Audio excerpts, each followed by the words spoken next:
Okay, Dodge. Hey, welcome to Mad Dodge Productions. This is not the Red Eye. This is the World War One stream, and I'm back. I did miss the last World War One stream. I apologize, guys. Thank you for holding it down. We are on January and February of 1918, correct? That's correct. All right, awesome. You know how this goes. I'm an idiot when it comes to the World War One. I'm more of a Civil War buff. So you guys lead on.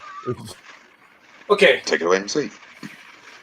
we start with the Arab forces begin action at Et Talifa.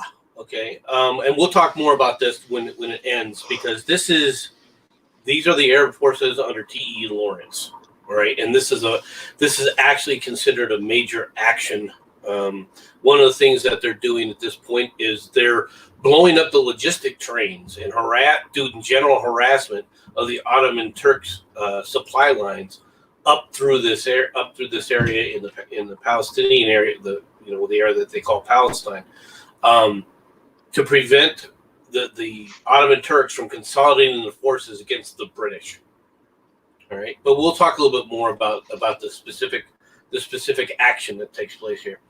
Right, M. Hyman succeeds as Baron de Broqueville as the Belgian Minister for Foreign Affairs. The Air Ministry is formed in Great Britain. The Air Council takes over functions of the Air Board and. Okay, all right. So the Air Ministry, is that like the beginning of the Air Force or what?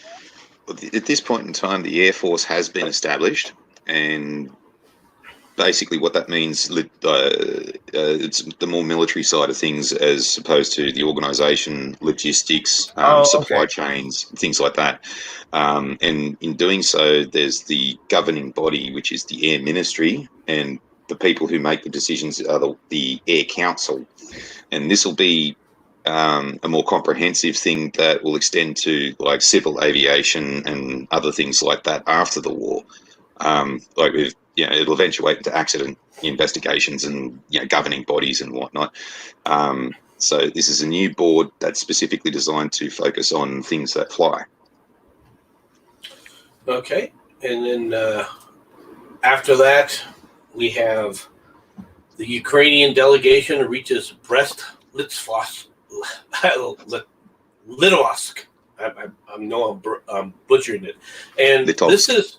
this is where they're having their peace talks. The Central Powers are in peace talks with the Bolsheviks. All right, and as you can see, one of the things that's happening that the Bolsheviks are trying to do is they're trying to pretend, all right, that they're an international organization. All right, and this is going to be part of the quote unquote Soviet Union when they're finished with it. But in reality, it's going to be a single national convention. All right. On the 4th of January, you have the British hospital ship, the Rewa, is sunk by submarine in the Bristol Channel. The Russian Bolshevik government and French and Swedish governments recognized the independence of Finland. The British government, in a message to the King Hejaz, right, declares their intentions regards to the future status of Palestine. Now, the King of Hejaz, he's the Sharif of Mecca, and this is prior to Mecca being in part of Saudi Arabia, and this is part of where T. Lawrence has gone around to all the Bedouins and the Arab tribes and things like that, and getting the King of Hejaz, or the Sharif of Mecca, on his side provided him with the armies of the Sharif, which was a huge force that T. Lawrence was able to use in combination with the other tribes and whatnot. But this is a massive step. Now, the King of Hejaz in 1925 will be deposed by Ibn Sud, and he will take over that area and incorporate Mecca into Saudi Arabia later on. Okay, and then the Allied request for handing over Dutch ships in Allied ports is formulated. Now, I think this is because what's happened is Holland, for all intents and purposes, is under the control of Germany, correct? That's correct. Yeah. And so what they're saying is that if there's a Dutch ship that gets captured under suspicion of spying, that they're going to go ahead and this is how we're going to deal with them. Yeah, technically they're Dutch, but we consider them German, allies. And I think that Mad Dodge is back in the background. There's also another element to that too, and it does revolve around the whole the French Navy in this war and other wars, where Belgium's been occupied, but they've got assets in other friendly ports, and there was a thing that those assets could not be used by Allied forces and all this kind of stuff, with retribution going towards Belgium. This is now lobbying to say, well, these ships that we can't touch now, well, too bad, we're going to start using them. Okay, so they're basically saying these are prizes of war? Yes, effectively, yeah. Okay. On the 5th of January, British Premier Lloyd George, in a speech to trade union delegates, outlines the British war aims. Now, what they're trying to do at this point is tamp down the Marxist movements that are going on throughout the world. All right, specifically the ones in Western countries where they have the most play. And there's a lot of people claiming that this is all about, imperialism. All right, that the war is about imperialism. Is this also, though, kind of the war starting to wind down? The Allies understand that they pretty much have it won. I mean, kind of like after the Battle of the Bulge, right? We already knew the Germans couldn't bust through. We already knew we had it won after that battle. Not at this point in time. At this point in time, the war is just still grinding on. We're looking at lots of offensives in the summer months of 1918. We're expecting this to continue on to 1919. And this is the year where you start seeing a lot of innovations and things like that. We're looking to use the Americans this year. We're looking to use a lot of new weaponry, like things like submachine guns. There's the Pedersen device, which is a 32 caliber pistol cartridge conversion for the Springfield rifle. Other tactics with combined arms and all this kind of stuff. We're actually looking at ramping things up drastically. It's just that there are other issues and stuff like that in play that we don't actually know yet, that will bring this to a conclusion a lot earlier than what we're expecting. Right. So what you have going on right now is the trade unions are a threat of the fifth column. All right. This is a danger. Believe it or not, this is a major danger. All right, in the Western world, because they're at war with Imperial Germany. Imperial Germany has no compunction about pressing their war aims, and you'll see that coming up in a few months because they're going to go on the offensive.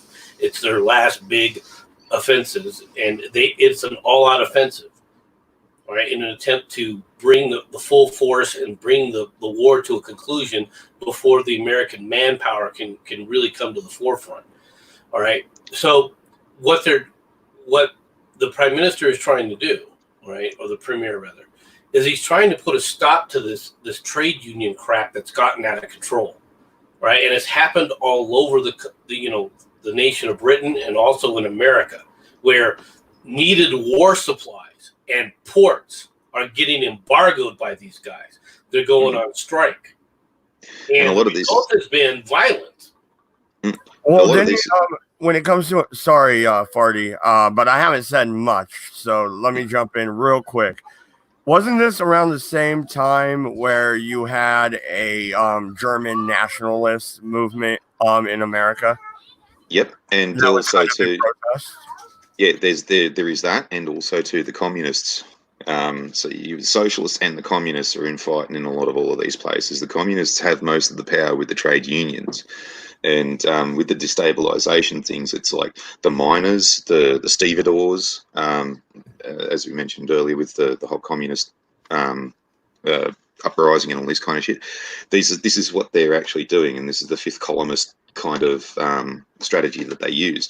So the miners go on strike, no coal's getting to the ports, therefore you can't run your ships or, power machines and things like that to make war produce and things like that. And the stevedores, who are the dock workers, they're refusing to load the ships and things like that. So that impedes your supply lines and whatnot. And it has a very devastating effect. And it's not the first time that they'll do this either. Like, they'll do this basically in every bloody war since. Right, because they look at it, you got to look at the way the communists look at it. The Bolshevik Revolution happened in a war, so their aims is to take over. Their aim is to take over these nations, these other countries. And since they were shown how to do it in a war to interfere with the war aims, because that was effective in Russia, it's an attempt to try and recreate that. Mm-hmm.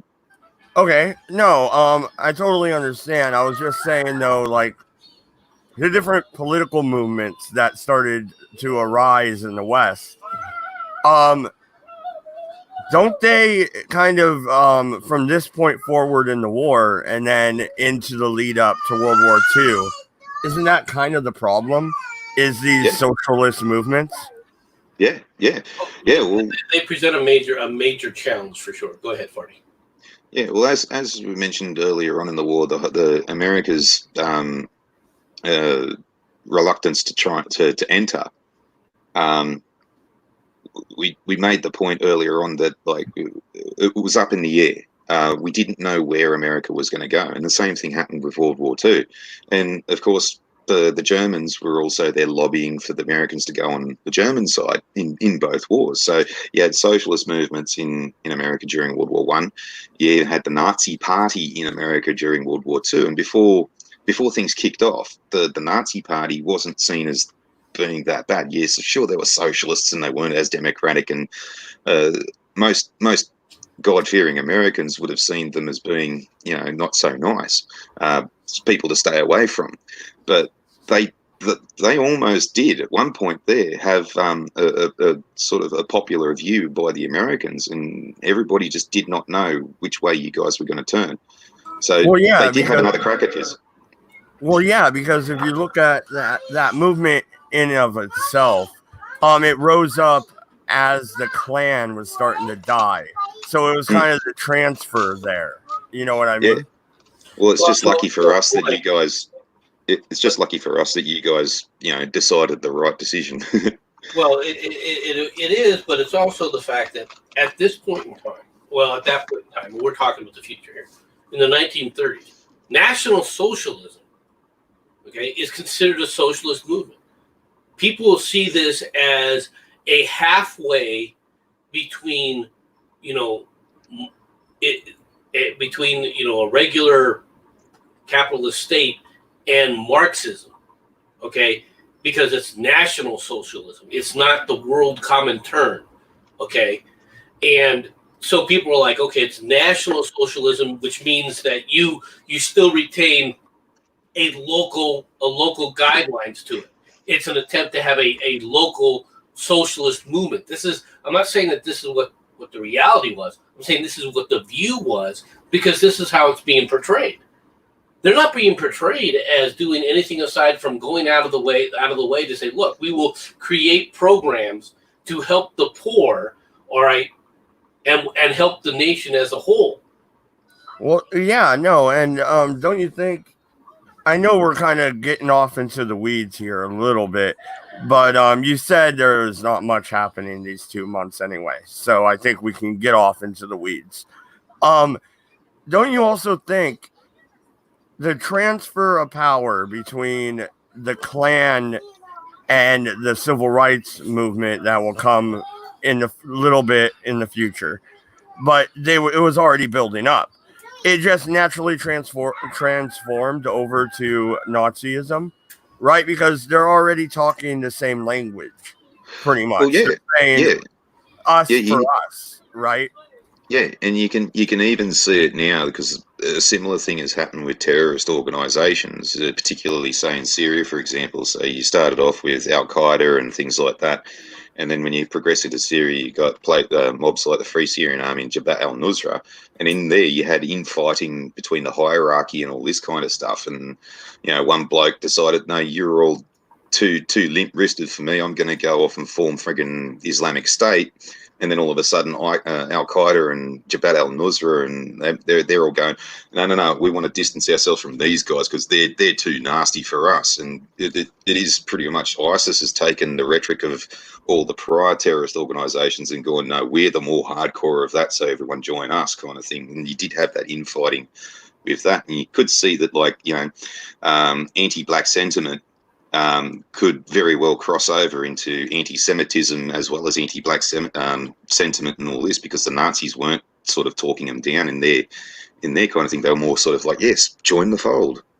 Well, the other thing that's happening is the lie of communism, all right? And this is something that plays out heavily in America. A lot of communists, okay, we're pushing the racial divide by saying, look, you're poor, we're here for the poor, you naturally side with us. And there is quite a number of prominent blacks in the nation, right, that do become communists, all right? In fact, one of them is Paul Robeson, okay? Now, people, we're way outside our normal bounds here, folks, but we need to talk about this. Paul Robeson believed the whole communist shtick about, oh, we're all together, we're all part of it, it's all one big happy family. Until he actually traveled to the Soviet Union and got to witness the fact that it didn't change racism, that this was all a bunch of pablum, okay? Now, he didn't renounce his views on socialism or anything because of the racial inequality that he was personally witnessing, in the United States. But the reality of what communism came to hit home with him because it was all an act. But at the time, when you have people saying this, we're all in this together, we're all going to work together as some, grand, coalition of all the different races. And this fed into the rise, as Maddox talks about, of National Socialism, because National Socialism, if nothing else, demonstrated that it was opposed to the communist Comintern ideals. All right, and they were willing to fight. Look at what was going on in Germany. They were fighting the communists more than they were fighting anybody else. All right, so yeah, it did have that kind of unfortunately racial overtones as it progressed within the United States. And I shouldn't say unfortunate. I mean, it's just a fact of this is a natural consequence, I should say. And this you can see the same old song and dance happening nowadays with different demographics and things like that. There's I don't know whether it's very well known or publicized over there, but there is a thing, and it has been going since about the 60s, where Islam has been trying to do basically the same thing. And you'll see this a lot in prisons and whatnot, where blacks and Aboriginals and other minorities, they'll be stuck in a place where, some Islamist will basically have all the time in the world to sit and whisper in their ear, look, you're a minority, you're being downtrodden and all this, join Islam and, you can have all this, that and the other thing, not realising that they just want them as cannon fodder. But yeah, that's neither here nor there. But the same rhetoric is being played out now with Islam as what was with communism, and then before that, National Socialism. Okay, let's get on with this now. Negotiations again suspended on the Russian front. The Bolsheviks demand for meetings to be held in Stockholm. Okay, this is, they're playing games with the Central Powers, right? They're trying to keep the Central Powers they're trying to play both sides against the middle. All right. And in this case, what it is the Russians know that, okay, the Soviets know that the Allies are not happy that they're dropping out of the war. Okay. And so the Allies are saying, well, fine, we're going to stop shipping supplies and everything. All right, over to you guys. And in fact, they're prepping all right, to hand weapons and military supplies to the Bolsheviks' enemies. Okay, and everybody can see that this is coming. All right.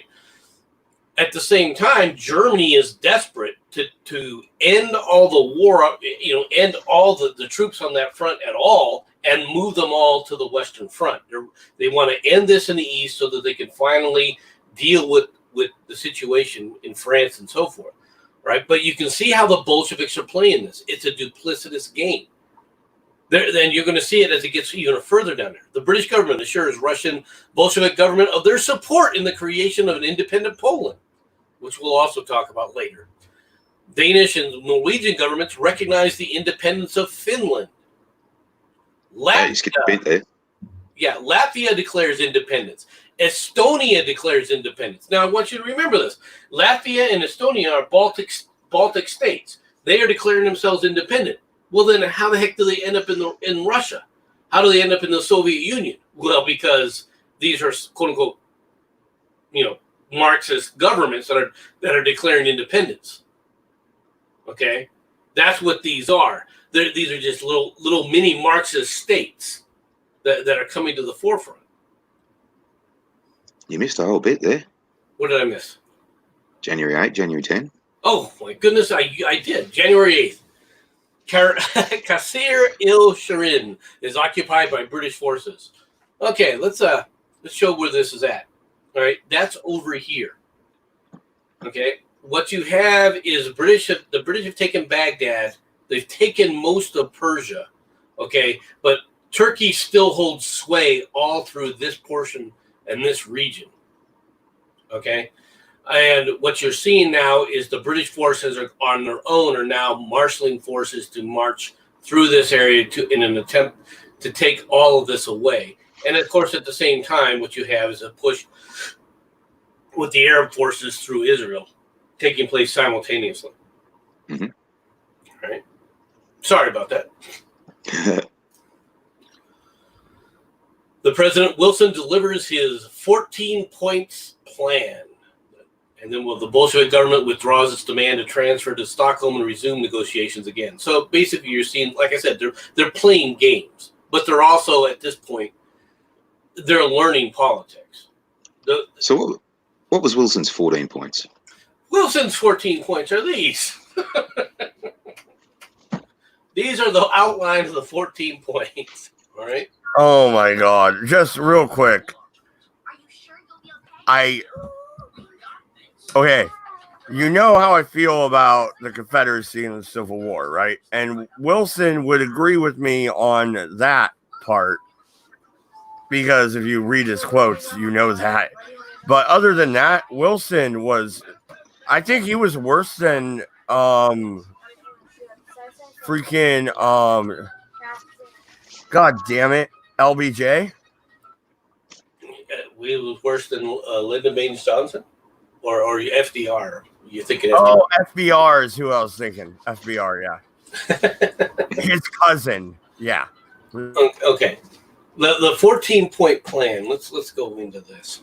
All right. First, open covenants of peace openly arrived at. Now, let's be honest here. What does that even mean?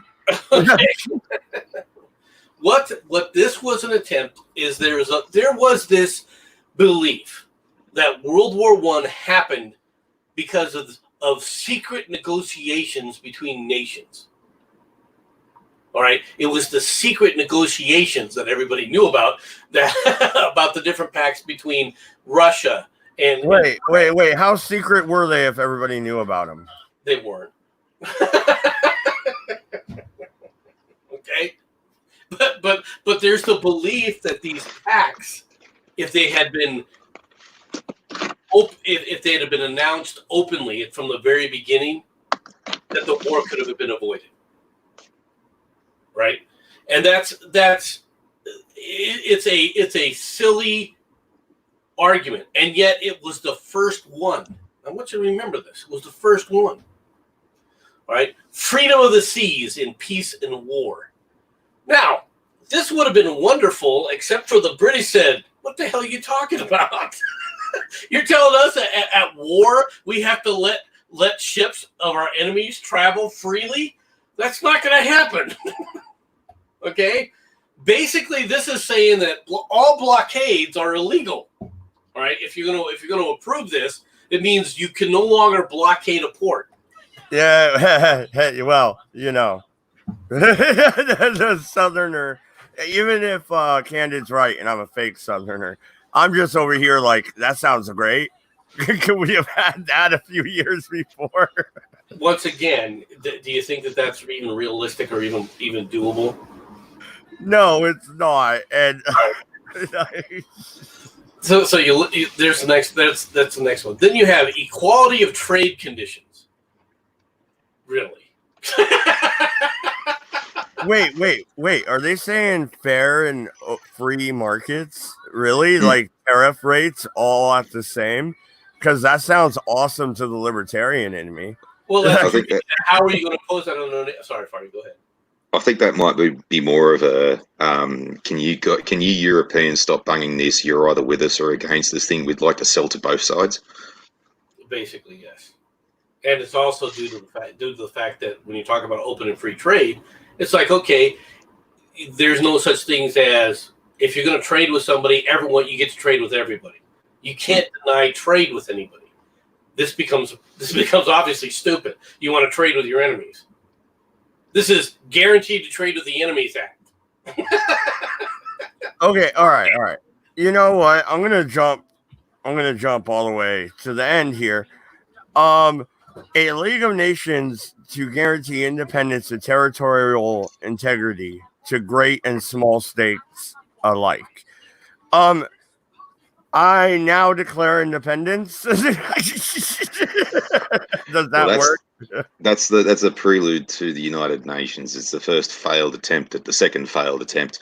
Fucking, it's a lovely idea in theory, but unfortunately, history has proven that it's very, very difficult to enforce in practice. You mean I can't create my own nation state right here where I live? This is more like a governing body to, like, an international court, like the United Nations. I have people I govern. Yeah, but they, like, if you did go and make an independent state, they should recognize you. But they were as useless as. Yeah, it's something that's obviously stupid. All right. Yeah, no. And what's the United States gonna do when I declare independence? That's gonna work real well, isn't it? Donald Trump's totally putting up with that bullshit. Basically, your attempt at Pretoria is going to get stepped on, just like everybody else's. All right. Number 4, reduction of armaments. Don't arm anybody. Okay, how well did that work? All right. No. Actually, I like number 4 because number 4 is talking about the chemical and gas weapons, right? No, it's talking about the general reduction of armaments as a whole. Yeah, this leads up to, like, the London and New York naval treaties and things like that, where they restrict sizes of naval vessels and, the amounts of weapons that people can have, like the amounts of machine guns, and this will also lead into, like. I'm sorry. This is also based on a ridiculous belief that if nations hadn't gotten into the let's build battleship for battleship, all right, contest, that it wouldn't have led to war between like Germany and the British. Because remember, the Germans, basically all they were doing, as soon as the turbine and the dreadnought came along, basically all they were doing is they were building battleships matching Britain. Well, yeah, they were, but guys, I know I'm talking modern news right now, but it broke at 4:06 my time. It's 4:43, so about half an hour ago. Mike Pompeo doubles down on unproven theory that COVID-19 came from a Chinese lab. How is it unproven? I mean, I get it's not proven yet, but it's also not unproven, right? Well, if it's not proven, then it's unproven. You haven't proved it yet. So that's the thing is that this is a pushback that, and I realize we're sidelined here. We're pushing back against what China's been doing. China has literally been going out there and on social media accusing the United States of sending an infected person into Wuhan, and that we did it as a biological experiment, and it was picking up steam, and people in America were reading this, all right, to include, of course, our wonderful frickin' papers like the Washington Post, all right, which did articles on this. So, well, yeah, no, and we can go right back to World War I because I get it. People like Girardi and stuff, they watch this to help, their kids understand history. right. So we can go right back to that. It's just that was breaking news about half an hour ago. Anyway, I don't see how Mike Pompeo's wrong, but whatever. Yeah, this arms thing, number 4, will also lead on to things with, like, say, Germany with the restrictions of their manpower, how they're only allowed to have certain amounts of officers and all this kind of stuff. And later on, you'll find that this was written in such a very loose fashion that lots of countries were allowed to subvert this. So Germany was only allowed to have a certain amount of officers, so they had nothing but officers. So that basically, if they wanted to go to war later on, they already had a massive officer corps. They could just put recruits in with these officers and be fine. And you'll see this also too with the battleship treaties. Certain things will happen, like you'll make a battleship at a certain tonnage without any fuel or weapons or ammunition on it, and that'll still be within guidelines. But once you put all the weapons and all your ammunition and your fuel in it, it's actually several thousand tons over the guidelines. Displacement. Yeah, and that's the idea of this, and it absolutely won't work. Right. Number 5, adjustment of colonial claims with reference to the wishes of the governed populations. All right. This is some countries like Italy, for example, where they have colonial aspirations, but they just don't have the financial ability to keep up with them and all this kind of stuff.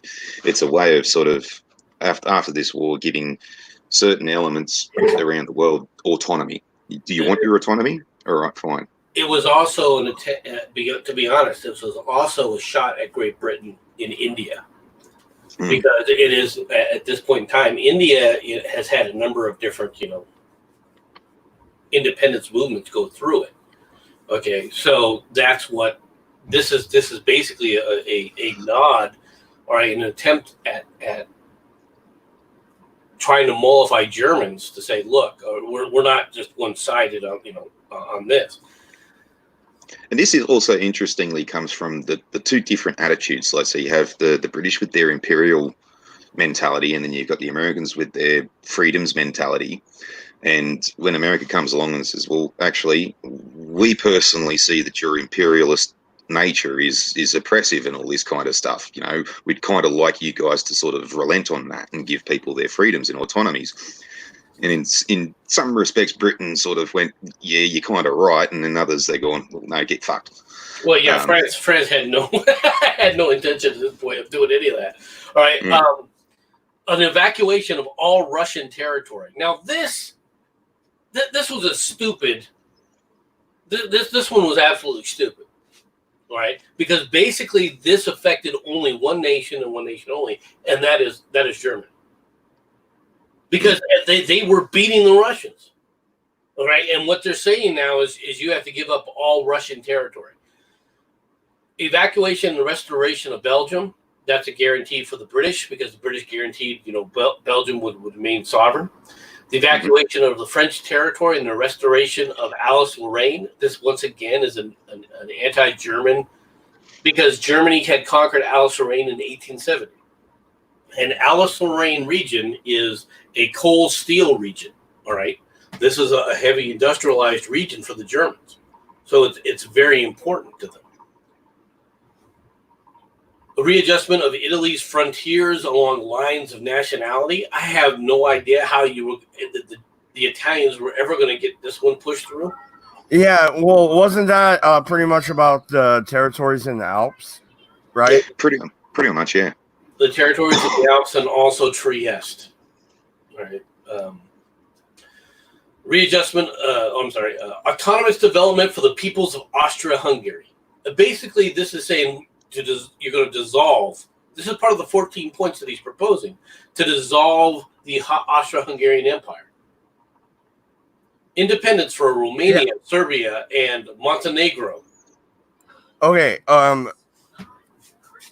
Romania and Serbia and Montenegro, I think they probably should have been granted independence, and they, after World War II, they end up behind the Iron Curtain. So, I mean, I could see at number 11, but dissolving a empire that is older than us, who are we to do that? Well, it's something that was happening anyways. At the beginning of this, the Austro-Hungary Empire was extremely strong and extremely old, and this was their downfall going into this war, was that they had really old school ideals and old school weapons and tactics and all this, and this war basically almost wiped them out as a whole to begin with. And as we progress into this new world, the imperialist mentalities just don't hold true anymore. So Austria-Hungary was on its way out either way. Okay, maybe that's true, but look at the separation of Austria and Hungary. Now they're both weak ass nation states who can't even protect themselves at this point. I wouldn't call Austria necessarily a weak nation state, right? And I really wouldn't call Hungary a weak nation state per se. But the thing you got to remember between the two nations, Austria, what do they speak in Austria? They speak German, right? All of Austrians speak German. What do they speak in Hungary? They speak Hungarian, and they're not alike. These are not similar languages. Okay, Hungarian is a type of Cyrillic language. It's a what do you call it? Not Baltic. What is it? The Balkan. It's like Greek, Italian, Yugoslavian. It's part of that. I can't remember what Cyrillic. It's pretty much Russian, right? Pretty much. Well, it's similar to Russian, right? I mean, it's got aspects of Russian, but it's like Farty said, it has aspects of Greek. It's not a what we would call Western language, all right? And so they are there. Do they have certain common histories amongst them? Yeah, but they're culturally they're really different. They're significantly different. Okay. The independence of Romania. The point I was trying to make, though, is that the Austro-Hungarian Empire was stronger together than it was after we divided it arbitrarily. Well, not really. It's fallen apart. It was falling apart already. You got to remember, the Austro-Hungarian Empire at one point included Serbia, included Romania, included Montenegro, included obviously Hungary and Austria. It was much larger. It had been falling apart for the last 50 years. The Serbs had declared themselves independent. In fact, if you remember correctly, the whole war starts because of Austro-Hungarian demands against Serbia, which was, which had terrorist organizations working within their group that killed the crown prince for the Austro-Hungarian Empire. Mm-hmm.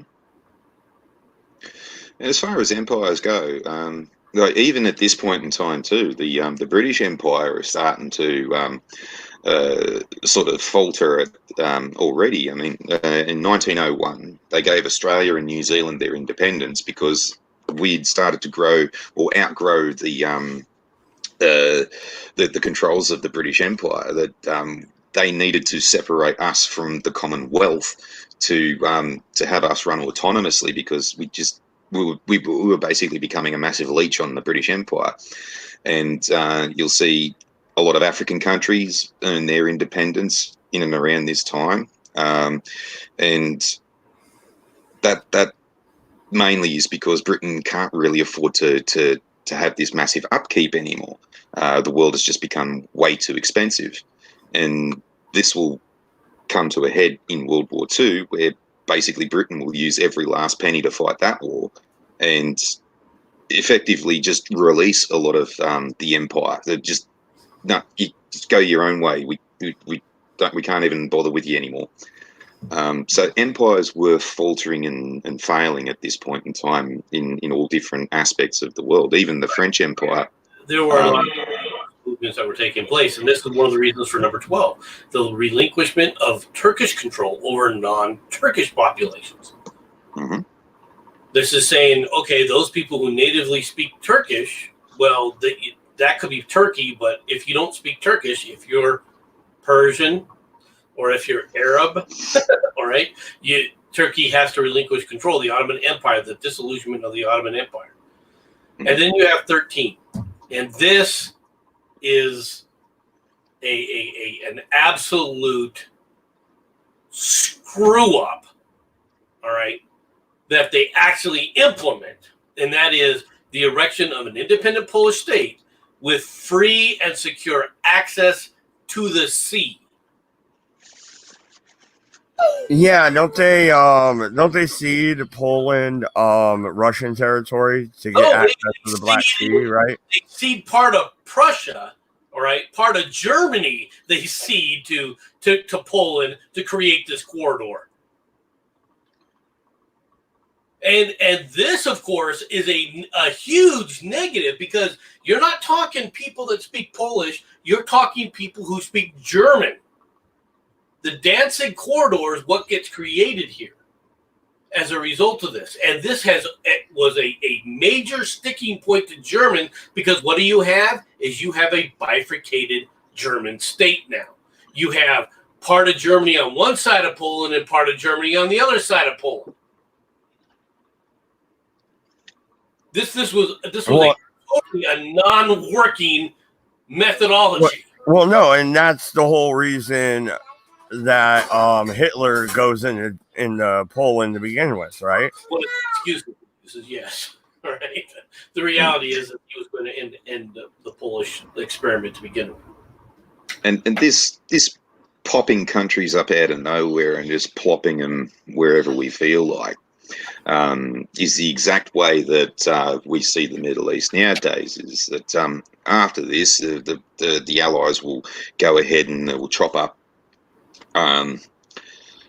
the Middle East in and around, make up all these imaginary lines around all these oil fields that they don't know anything about yet. And what we really should have done was, instead of saying Syria and Iraq and Iran and Saudi Arabia, we should have just gone BP, Esso, Shell, and Exxon. Just sold the territories off, leave them as corporates, completely capitalistic corporate states. Is that what you're thinking, Farty? Pretty much. But in doing so, what we did was we said, right, a whole bunch of you people, you're now Iraqis. And this is shortly after we've said, no, you're Arabs and this is your land and you have autonomous control over it. We're now turning around and saying, no, you're Iraqis and this is where your border is, and don't go over that because, well, then that's this person's territory. Are we gonna okay, I thought we weren't gonna get to this to the end of the whole series because it really happens at the end of World War I, but the creation of actually World War II, right? The creation of these nation states like Israel, Palestine. These places weren't individual nation states. No, Till the British said they were. Pretty much, because at this point in time, it's still classed as the Ottoman Empire. Yes, it's part of the Ottoman Empire, but you got to remember a lot of these areas are ethnically diverse. They don't speak Turkish. They're not Ottoman Turks in and of themselves. There is it'll set things up, especially in the Arabian Peninsula area, but you got to remember the Arab cultures are not homogenous either. The Bedouin Arabs are not the same as the Egyptian Arabs, which are not the same as the Arabs in Syria. They're not. But this change, though, is currently underway. Like T.E. Lawrence is already in the Middle East at this point in time, and he's building these forces and telling them all these stories, and like it's already started, and it's now underway. Well, no, and getting back to the points there, MC, America didn't even sign up for this. We did not join the League of Nations. No, It no, was we our don't. idea, and we didn't join it. Well, somebody signed it. Wilson did sign it. It just got rejected. Got rejected as a treaty. The U.S. doesn't signs the treaty, but never ratifies it, so it never goes into force. So we never become a member state of the League of Nations. Yeah, but I mean, isn't it kind of hypocritical on the world stage to come up with the entire idea and then go, never mind. What do you mean we? Wilson came up with this idea. Okay, the president of the United States came up with the idea. That doesn't mean that the United States came up with the idea. Don't conflate the two. Hitler came up with the idea of killing all the Jews. Germany didn't come up with the idea of killing all the Jews. Are you? Never mind. We're not even going to go into that. Nope. Leaving that alone. All right. Go ahead. You see my point. I mean, I was being a bit hyperbolic, granted, but yeah, it's the difference between the Wehrmacht and Nazis. Like the Wehrmacht were just soldiers. The Nazis were the idealists. But what were we fighting? Well, no, like what I was going to go into a giant diatribe about the history of Germany and how they persecuted the Jews for quite a long time, and that it probably was a German idea, not necessarily Hitler's. I don't think he was the first one to come up with this. If you're talking about the persecution of the Jews, especially in the European state, right, then there's not a nation that's going to be unscathed. And just so we don't fuck this one up this week, just addressing the chat, Laszlo, the instigator. Eviscerate the proletariat. Yeah. G'day, Laszlo. How you going? All right. German destroyers bombard Yarmouth. Now, where is Yarmouth at? Yarmouth is on the coast of England. Well, exactly it where is. I mean, what do you think about it? Is it on the southern part? Is that where it's at? I think so. Well, no, and like, go ahead and continue down the timeline, but like, don't get me wrong, Laszlo. Like, I'm not saying the entire German people are evil. I mean, because you can make the same argument for the entire southern people, right? When it comes to slavery. And that argument loves to be made all the time. So I'm not going to turn around and make that same argument towards the Nazis per se. But, you know what I'm saying. You're like, just one of the happened more than once. You're one of the evil people. We understand.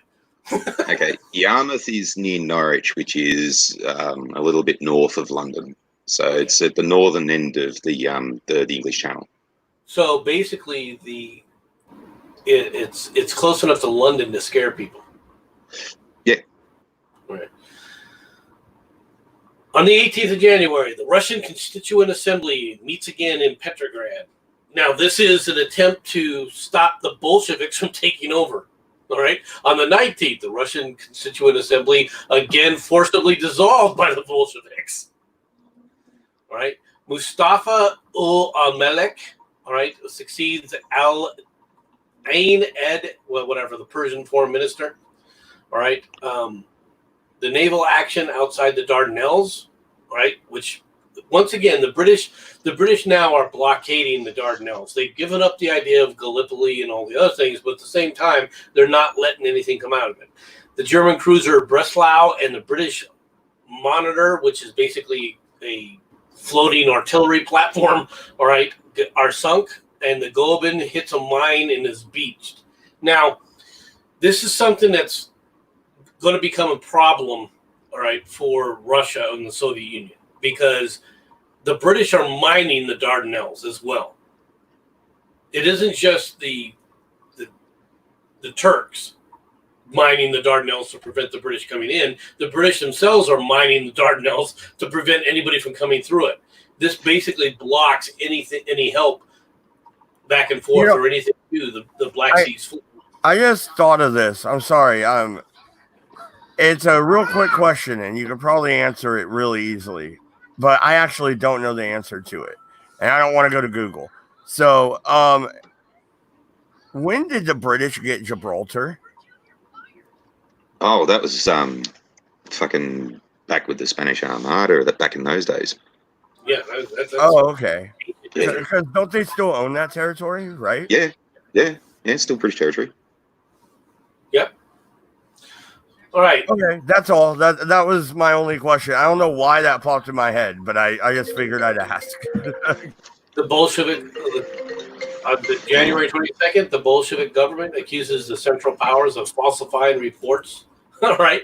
And basically, this is the Germans, and they're not really falsifying things. They're basically letting the Allies know they're trying to drive this wedge further between the Russians to get the Russians completely out of the war. And so they're reporting what's really going on as, number one, a propaganda coup for their own people, saying, look, we won this portion of the war already, right? But they're also basically letting people know what the Bolsheviks are willing to give away.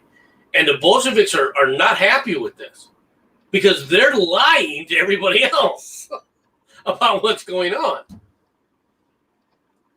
Count Hetling and Count Curzon from the Imperial Chancellor and Austrian Foreign Minister make public reply statements from Woodrow Wilson and Lloyd George on the war aims. They basically are repudiating. They're trying to walk a conciliatory line between this, but at the same time, they're saying that your war aims are basically an attack on Germany and the Austro-Hungarian Empire, which the 14th is. All right. And then you have Sir H.A. Lawrence, no relation to T.E. Lawrence, as Lieutenant General and Chief of Staff for the British Expeditionary Force in France.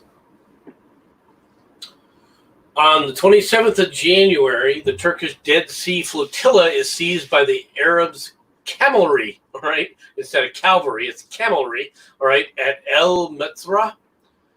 General Dusterson mission, he leaves Baghdad for northern Persia. The Gobian is refloated inside the Dardanelles, all right, which is basically it's a German-manned, German-built Turkish ship. All right, so basically a cruiser. All right, it is a definite warship. It has a lot of power, but at the same time, when you refloat a ship, it takes 6 months at least to repair it in order for it to be able to see action. And then the Russian Bolshevik government severs diplomatic relations with Romania. All right, basically the Romanians are saying we're independent, and the Germans at this point are saying, okay, you could be independent. This is the independence of Romania being assured at this point. And then the actions of Et Talifa, or Tafiala, I'm sorry, are by the British Arab Forces ends. Now, let's talk about this. What you have is at Tafiala, however you pronounce it. The Arabs under T.E. Lawrence, all right, have fought a series of actions that they've taken in this area. Now, the Ottoman Turks actually say, you know what, we're going to ignore the British for the moment, and we're going to send 1,000 troops to attack and try to crush the Arab forces. The result of sending that 1,000 troops was 50 came back. 50 Turks, or Ottoman Turks, made it out of there. 50. 250 were seized as prisoners. Guess what happened to the other 700? They were absolutely massacred. No quarter was given. They just killed them all. All right? This shows you how brutal and bloody these actions were in the desert. There was no quarter given, and people were slaughtered wholesale. Now, that's not saying that the Turks weren't doing the same thing, because the Turks were just as bad. But at the same time, the Arab forces that were there under Lawrence, under Western leadership, okay, were being ruthless, because that's the kind of warfare that you're dealing with. Yeah, no, and when it comes to war, don't you you automatically go to total war or no war at all, right? Well, I mean, the aggressor sets the terms for the war. That's the way to look at it. If the aggressor is going to abide by certain niceties, then generally the niceties are observed throughout the war. If the aggressor throws the niceties out, then it becomes, whatever terms that you see will become the defining action for the war. You can actually see this attitude today, like with Arabs beheading people and then having a complaint when American soldiers piss on dead Iraqis. That's basically it, yeah. The ideas of rules of war really come out of this war, right? But the reality is that the rules of war are set by the aggressors. Right. Then negotiations between the Bolshevik governments and the Central Powers again resume again. Now, like I said, the Bolsheviks are playing a kind of a duplicitous game here, right? But they're also, to be honest, they're also dealing with the fact that they've got a civil war on their hands. The Central Powers recognize the Ukrainian Republic, which is basically an offshoot of the Soviet Union. The extension of the British East Persia cordon into Khorasan begins. It's a relief effort. British government announces an enlargement of powers of the Supreme War Council of Versailles. I'm not entirely sure what more powers they can garner at this point in time, but anyway. Well, I think that the British government at this point is announcing, they're in the position where they're announcing the makeup, all right, of the forces, all right, like the French forces and so forth. Who's going to be the supreme leader and everything else? The British at this point are in position to make those decisions. They're the ones that push for later on Foch to take over. F-O-C-K, Foch. I don't know. I'm not trying to butcher them. Foch or Foch, one of the two. Okay. General Alexeyev and Don Cossacks move towards Moscow against the Bolshevik forces. They get defeated. All right. British government makes a declaration to the King of Hejaz, reaffirming the pledges on freeing the Arab peoples. This is more of what T. Lawrence is telling all the Arabs at the time, and the British government is basically supporting T. Lawrence by saying, yes, we will honour everything that he says. Just whatever he says, just take it as gospel. It's coming from His Majesty, that what he says goes, and it's not until after all of this where they relinquish all of that, or repeal all of that. Well, exactly. All right. The British SS Tuscania, carrying U.S. troops, is sunk by submarine off the Irish coast. Now, this is very interesting, and it highlights the importance of the convoy system, because this will be the only American loss whilst convoys are in action. So there will be losses. There will be losses, but these are ships that didn't go with the convoys. But as opposed to all the ships that did participate in convoys, this was the only major American loss out of all of that. Right. And the reason the loss of life is so great is because this is a transport ship with American troops. And transport ships, and this is something that the Germans really never do, right, is they don't ever really concentrate on transports. Well, that's because even during World War II they didn't. And that's because there was this element of chivalry and gentlemanship with the wars. We mentioned this earlier on, where a gentlemanly war and things like that, there were rules and things, and shooting hospital ships and things like that were massively frowned upon for the simple reason that they were non-combatants. They weren't fighting forces. They were effectively sitting ducks, and it was seen as a cowardly act to do so. Now, you'd probably assume that it'd be a great way to win the war. Take the troops out before they come anywhere near the combat zone, and take them out when they're their most vulnerable. But that is a really, really low act, and even the Germans are above it. Well, but it's something even the Japanese don't even bother to do in World War II. So they don't target transports like they could have. I'm not saying that these transports weren't dangerous and didn't get hit. They did, but you would think that okay, if you're going to try and prevent troops from landing, kill the troops before they land, right? Yeah. I mean, that's just what the people are thinking about it. Okay, the German government sends an ultimatum to Romania saying start peace negotiations. Major Bratnu, all right, Russian premier, resigns. The peace treaty is signed between Bulgaria, the Central Powers, and Turkey and the Ukrainian Rada. Basically, this is part of the Soviet Union. The new Romanian cabinet is formed with General Averescu as premier and foreign minister. Trotsky announces the state of war between Russia and the Central Powers, Bulgaria, and Turkey is ended, but that Russia will not sign a formal peace treaty.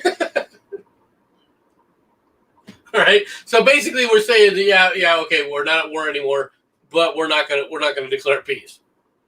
All right. Well, it's because they didn't have the power behind the government to actually declare peace at that point, right?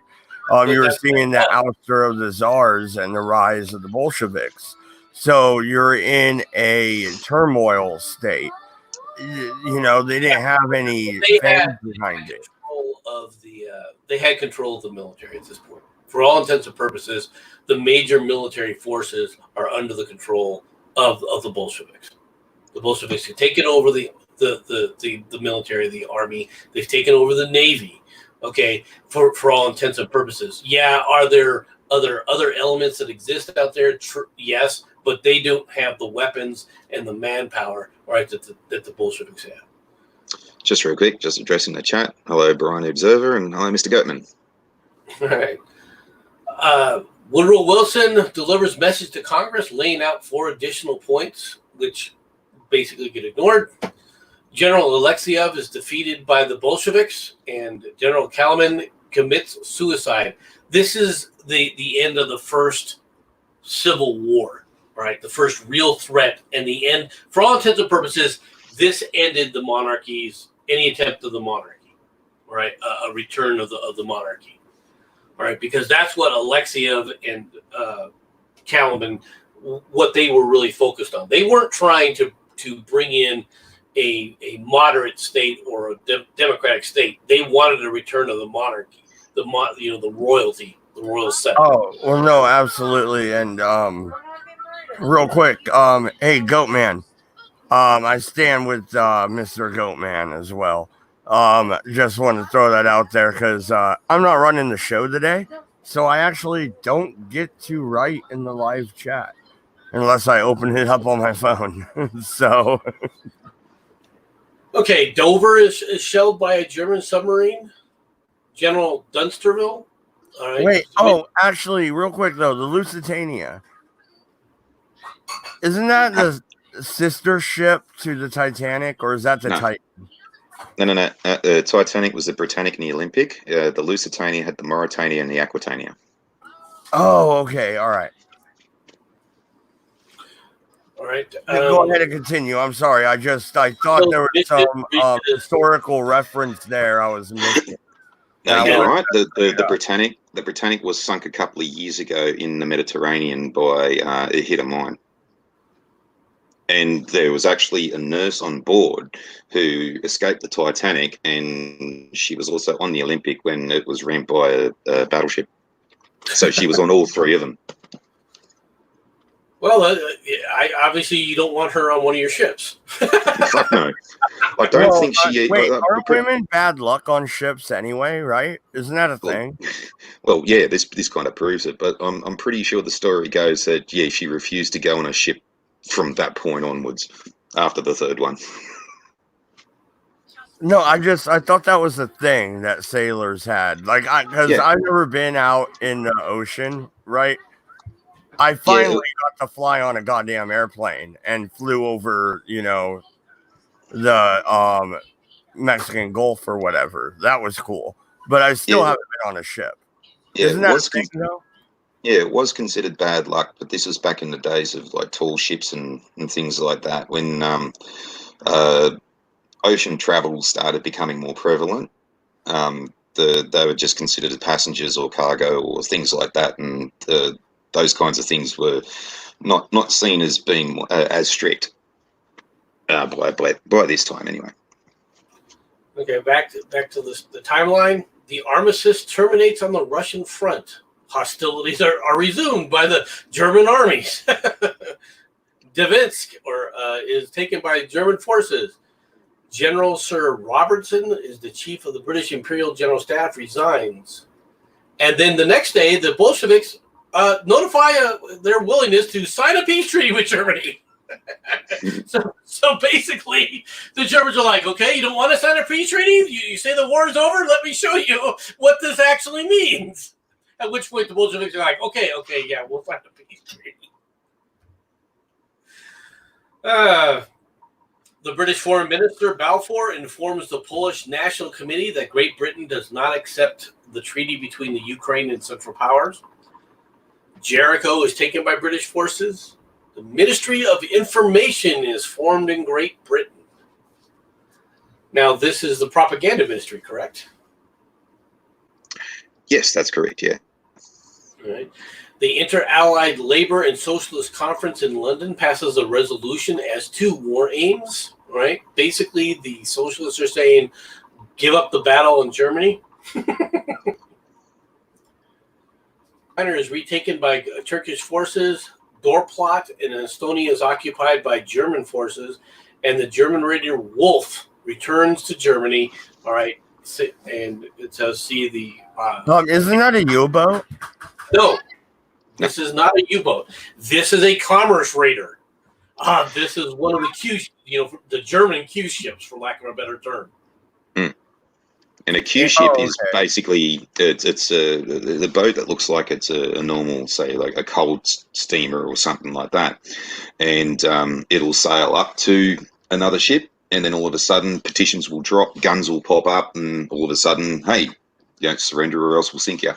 And this ship went out in 1916, comes back in 1918 as probably the most successful of all the different commerce raiders. Well, no, and what did it do? It went. Okay, so I can imagine it came out of Germany and went through the Pacific. It probably hung out down in Argentina, raided some British vessels down there. It raided around the world. It literally raided around the world and came home.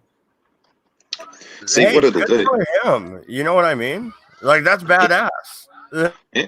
See, typically, what it'll do is it'll catch up and ambush lone transport ships, and it'll basically come up beside it, drop all its petitions, point all its guns, and say, right, surrender or else we'll sink you. And if they surrender, then they'll pillage the ship of all its coal stores and take the crew off. They'll sink the ship, then maybe take the crew to a port directly, or they'll basically utilize all of their captured vessels to refuel, resupply, and all this to continue on raiding other commerce vessels. Real quick, Goatman says, just want to say I've been enjoying your World War I series. Yeah, Goatman, when we wrap this up, which way did we want to go, MC? Directly into World War II, or did we want to go backwards to the Revolutionary War? Either way is good. I'm willing to go either way. Okay, so yeah, we're going to keep the history stuff coming out. Even though it's not the most watched on the channel, we enjoy doing it. So we're going to keep doing it. And go ahead, because I think you only got 2 left, right? Because we were just doing January and February. Yeah, we've got about 3 left. But just real quick on the Wolf. Where I was saying earlier that there was this sort of gentlemanly war attitude type of aspect. This is most prevalent in things like Q ships and U-boats at the time. And the attitude was they're going up against civilians, they're non-combatants, there's no reason to report within quick succession. And it was seen that they weren't to be punished or treated as combatants. And that's one of the last vestiges of where chivalry and all that kind of stuff was prevalent in the war. that's kind of like the last vestiges of how this is going to get treated. You still have that aspect of it, even in World War II, in the air war to a degree. All right. The Pernal, Reval, and Peskov are taken by German forces. Kirpeshah, I can pronounce that, in Western Persia is occupied by British forces. The peace negotiations at Bucharest begin.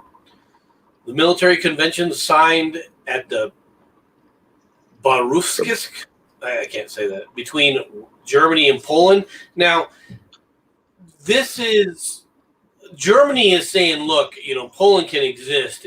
But you're basically a client state of Germany. Okay, that's really what the terms of this are. And no, they're not giving Poland access to the sea. Poland is a landlocked nation, always had been up to this point. So they're saying, okay, well, you're going to continue to be this. The British government informs Monsieur Toussaint that they are prepared provisionally to recognize the independence of Estonia until future status of Estonia is settled by the Peace Congress. The British hospital ship Glennet Castle, is sunk by submarine. And then the negotiations once again resume between the Russian Bolshevik government and the Central Powers, and hostilities stop. Basically, okay, the Bolsheviks say, okay, we get it. we're not going to continue the war, all right? We'll talk about signing a real peace treaty with you. And these, you got to remember, at this point, this is after Germany has reduced their forces in the east by a lot, because this is a build-up phase to the spring offensive, which are coming. So, and that ends the well, no, and the month. Goatman says so much on World War II, would like to learn more about the Revolutionary War. So maybe that's where we should go next, guys. He's got a point. Yeah, no, and I totally, dude, you know what I go to sleep at night listening to? It's a 6-hour documentary on the Revolutionary War. And I go to sleep damn near every night listening to this same shit. So like, it's built, it's like fucking branded in my head. I could totally do that show. Can you now? Oh, yeah, and you know how much fun it'll be to have the Aussie here join us and then have the British friends of ours join us? That'll be interesting. Yeah. But that basically ends the stream for the day, I think, for the most part, right? Yeah, no, absolutely. And thank you, Goatman. I saw that you joined a little bit late. If you want to go back and finish it up, go for it, sir. Stayed in the chat. I knew it. It was you all along. Yeah. But thank you guys. Appreciate it. We're almost done with World War I, aren't we? Pretty much. You basically got to play out the rest of the year, and there's a series of major battles on the Western Front that are going to take place.